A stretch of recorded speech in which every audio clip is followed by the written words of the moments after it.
This is the history of the UMBC mascot over the years.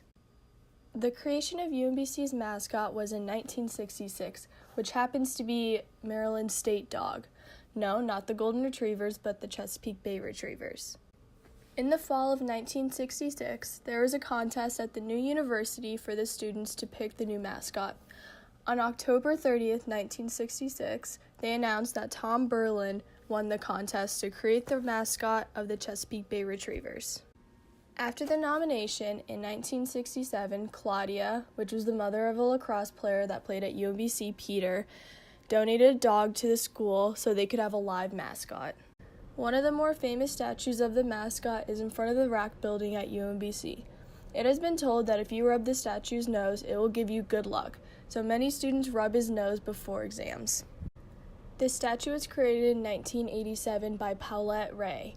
She was an alumni from UMBC that graduated with a philosophy degree. She created this structure in the studio at Towson University, which was her first statue of a dog she's ever created. In 1933, there were complaints about how the mascot suit was falling apart in the school newspaper. There have been many complaints about how the mascot got sewn so many times and were held together by the cheerleaders' bobby pins. After the loss of the mascot's pants during a game, this was the cause to finally get a new mascot suit. In 2001, after anticipating for many months that there should be a new logo, there was a ceremony for the new logo revealed on the RAC building.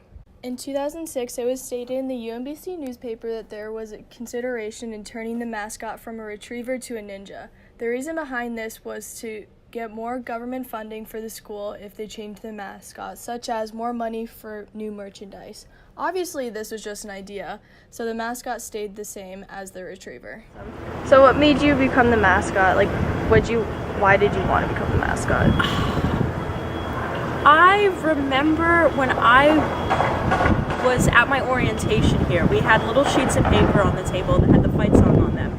And there was a picture of Trudy Grit, which we used to be the old, female mascot. Yeah. She was dressed up in a cheerleader costume. I'm like, oh, that looks so cute. I want to do that. Yeah. And I ended up, finding out that Trudy, died, that it wasn't used anymore. So I was like, well, how do I become True Grit? And I ended up, asking around, and I found the right person. I'm like, okay, I want to be the mascot. He's like, okay, you start Wednesday. Oh, that's awesome. Yeah, because I heard about that, the whole mascot being a girl for a little. How long was that? Do you know? It's about the Trudy Grit costume? I'm not sure. It was way before I started. Yeah. What they ended up doing was using that extra costume. They bought a new costume, and that was the new True Grit costume. Mm-hmm. And the old one, they dressed up as Trudy Grit. They put eyelashes on it, and put her in a cheerleading costume.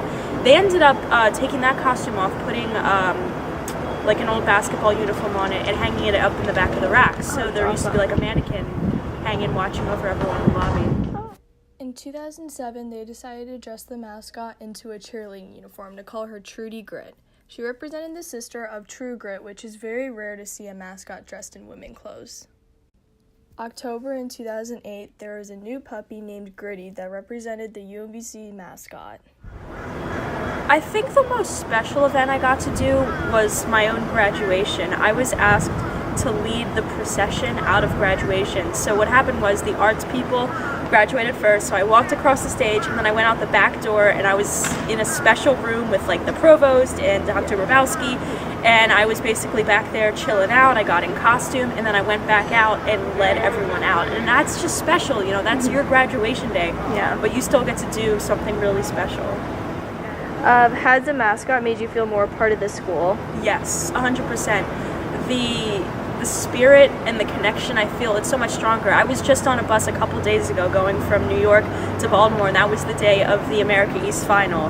And I'm sitting on that bus watching this game because it matters, it's I'm a part of this school, and I will always be a part of it, and it's I bleed black and gold.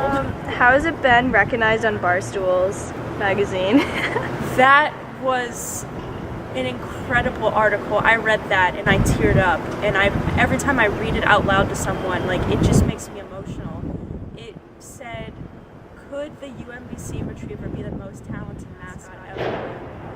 And I mean, how do you respond to something like that? That's you doing all those things. It's anonymous, but in your heart, you're like, oh my gosh, I did those things, and I'm being recognized for it, and it's a huge honor. Having a mascot during events affects the way people are at the games.